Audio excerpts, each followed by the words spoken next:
Hi, everybody, and welcome back to Cybersecurity Elevated, your weekly 5-minute cybersecurity risk management podcast. Before we hand it off to our speakers today, remember to like, subscribe, and follow. And if you have any questions or topics for future suggestion, put them in the comments below. Thank you.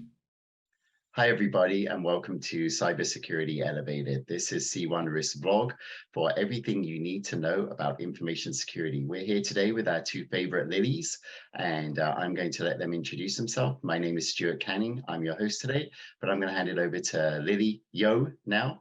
Lily, why don't you take it away and get us started? Everybody, I'm really excited for this talk today.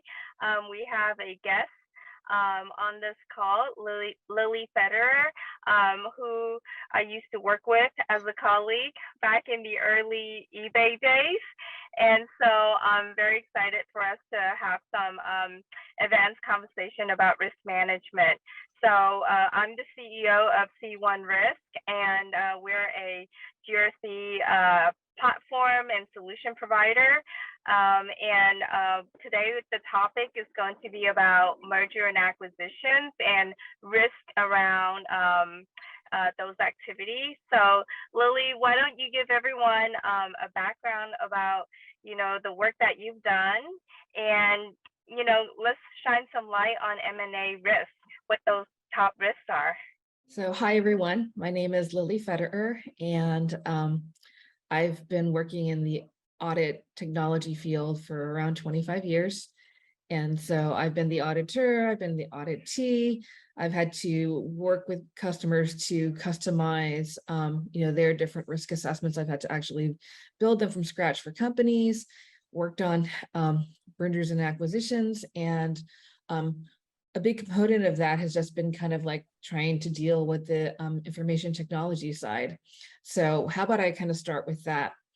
So one of the most recent companies I worked at, we had many acquisitions. I would say we had about 2 to 3 acquisitions every year. And they really varied in size. One that we did a couple years ago was very, very large and is still in the process of actually being properly implemented into the company.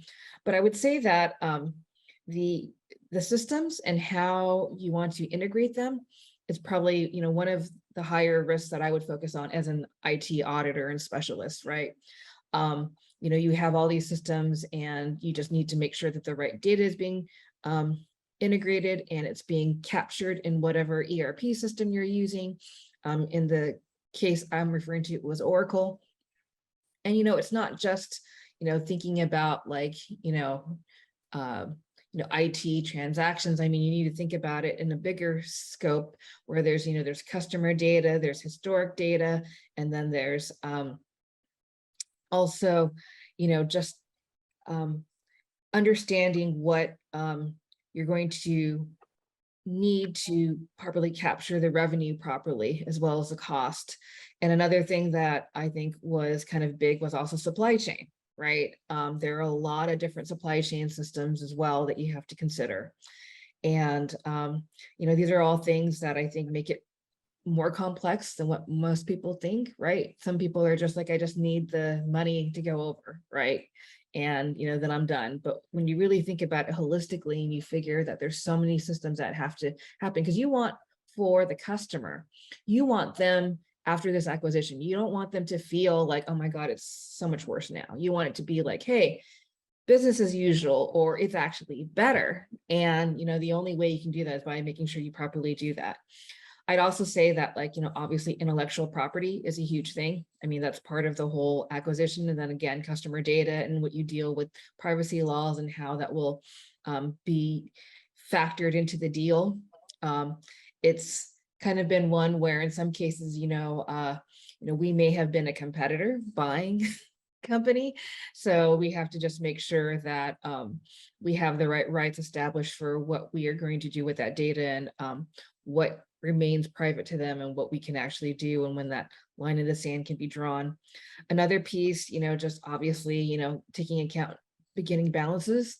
A lot of companies will hire an external auditor to do that test. I think it's actually very important for the company doing the acquisition to also be very involved in that, because there's different ways you can categorize, different account types and costs, et cetera. And the last thing you want is to have, a big accounting error and find out that you have to do a restatement, et cetera, for that. A really good point. I've been looking at a number of 10Ks recently, and every now and then I come to a restatement and an adjustment on the 10K, and that's always something I look for and say, oh, here's the flag. Let me look into it in a deeper way. So I think that's a really good point you have there, Lily. The other thing I kind of want to contribute into this topic is in my earlier career days, I was involved with a number of M&A activities as well for tech companies. And I was on the side of a large company buying a bunch of wireless startup companies in the telecom sector. And back then, what I've learned from that whole process is definitely the integration is the key to success. But I've also realized that depending on the size of the company and the integration process, it could take anywhere from months to years to happen.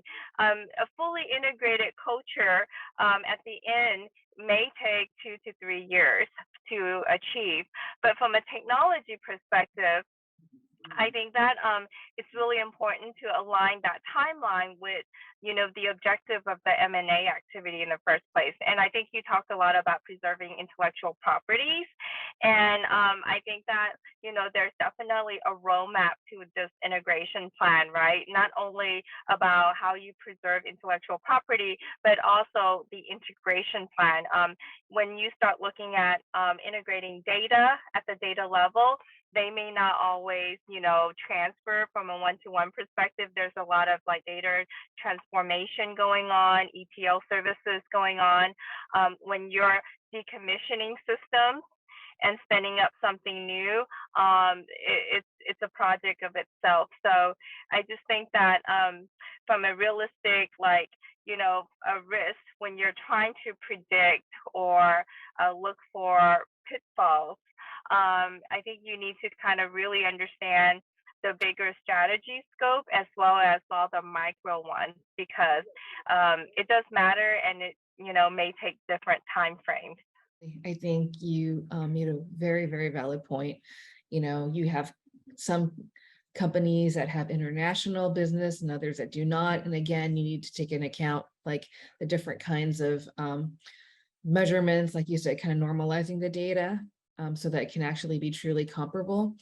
And then I think, another big piece is just also thinking about compliance, right? Some of these companies that you're acquiring, may not have ever had to go through, a SOX audit, a Sarbanes-Oxley audit. They may not have gone through a SOC 2, they may not have been subject to FedRAMP. And suddenly now, as part of the acquisition, they now have to be compliant with those areas.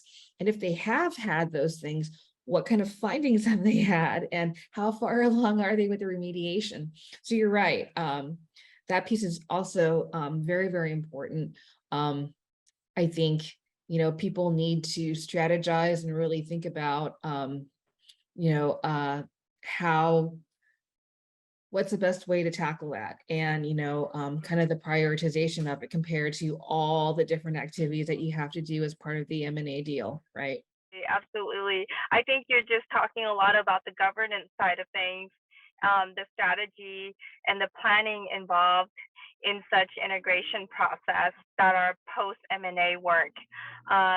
It's definitely, something that requires dedicated resources of itself. And I think that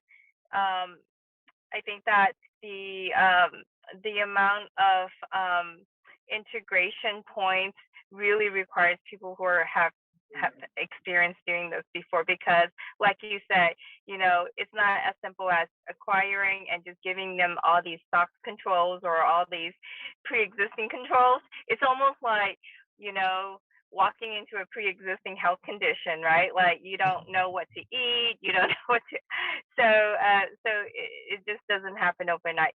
So I think this is a great topic, and I think there's definitely we're opening doors for a lot of questions. I think we're going into an area or a time in our economy where we're going to see a lot of organization changes.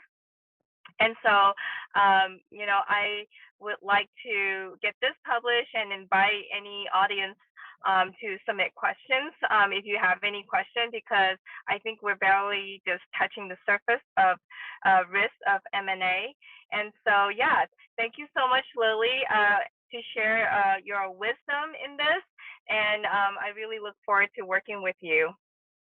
It's always Thanks. awesome to talk to you, Lily. A big thank you to both our speakers today. This has been 5 minutes of Cybersecurity Elevated, brought to you by C1 Risk.